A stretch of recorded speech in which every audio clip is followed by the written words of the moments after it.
vehicles in 1978 outside the building presumed to have lead or not, and who has the burden of proof to tell me it doesn't have any lead? You do. Otherwise, I assume it has lead. And because it has lead, can I burn on that fire escape? Can I weld on that fire escape? Well, thank goodness that all the fire escapes in the United States, 99.5% of them are all bolted fire escapes. Because they heat up in the summer and they do this. They cool down in the winter and do this. But every now and then, 3 to 5% of some of these people stop welding fire escapes, stop making. What happens with welded fire escapes that can't move? They rip the weld. So can I certify any welds out there?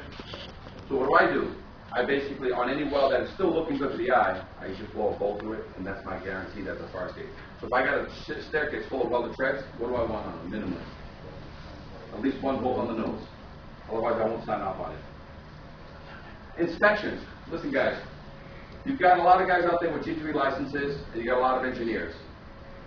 I highly recommend that you only deal with engineers instead of G3 guys. So the engineer inspects it, the engineer generates a report of some kind, and then the people inspect it under the guidance of the engineer.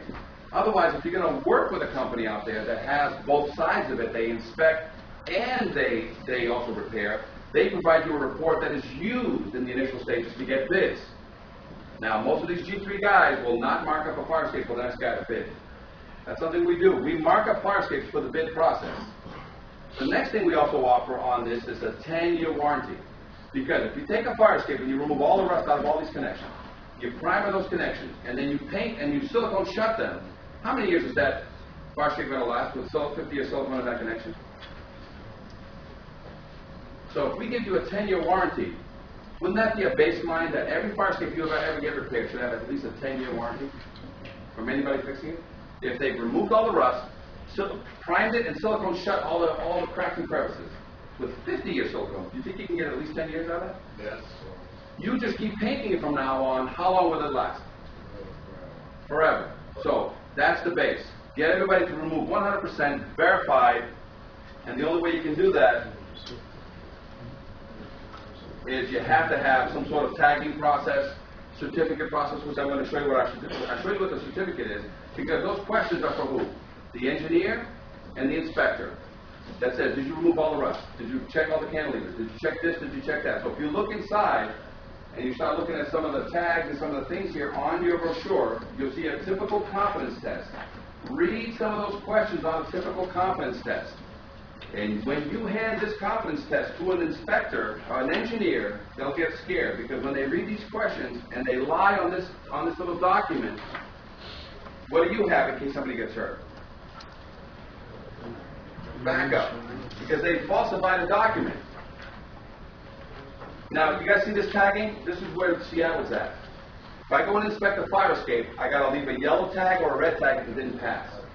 How good is that for the firemen and the tenants that live there? If they go out and they see a yellow tag and or a red tag on their fire escape, are they going to go and play on it anymore? No.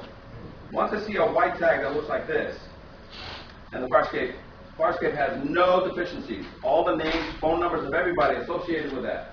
And whenever you do your yearly walk around and the fire inspector or the building inspector keeps asking you, where's your certificate? You keep going, dude, you have the document in your folder, but my tag says I'm not due for 3 more years to inspect.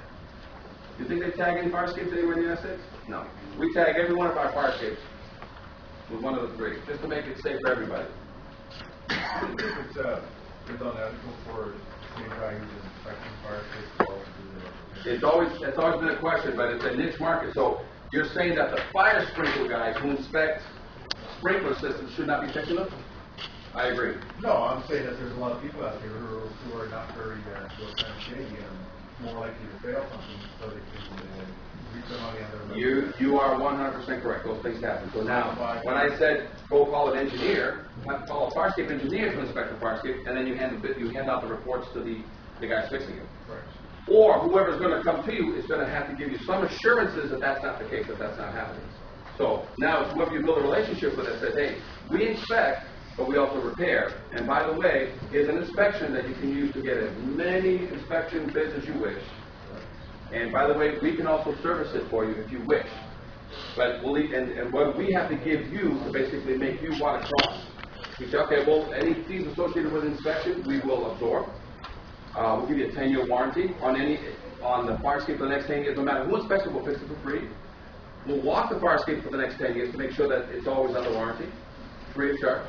And by the way, no matter who you get to inspect it, if they find anything, we'll fix it for free. Then you start working with credentials. You start working with somebody that basically says you went through the bid process. And a lot of times, people that inspect and have a full service, they'll offer you a price match guarantee. So we'll get your 3 to 5 bids, and then you basically negotiate it to be done. There's plenty of companies out there.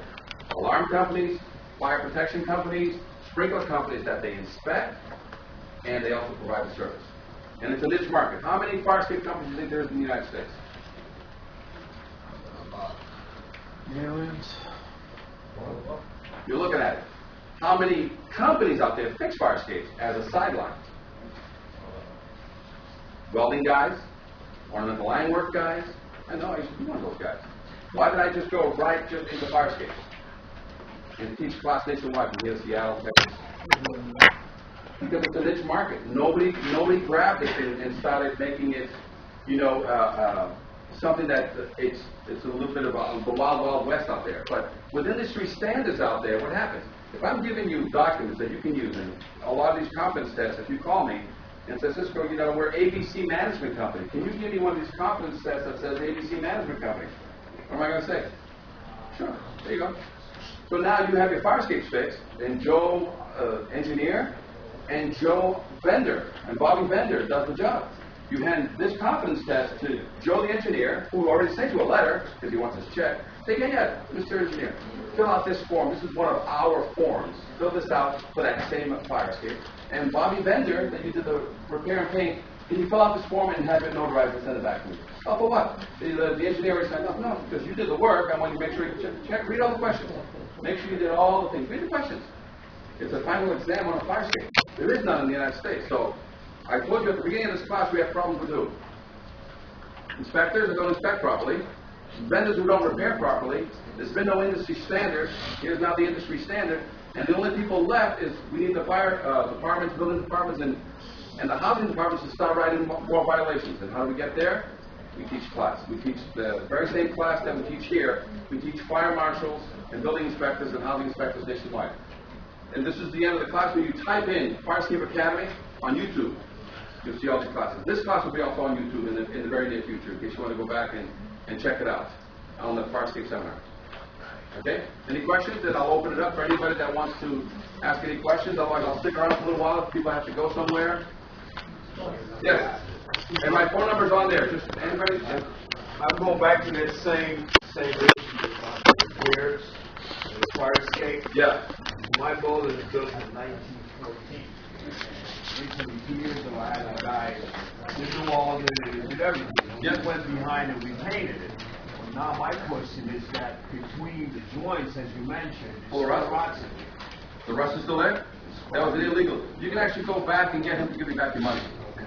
Because having a license, he knows the right way to do it. He welded, but he never changed if his you go to a fire escape that's 20 grand, a guy will show up there and do it for 3 grand. Okay. Why? Because that's the way he does it. So anything that has rust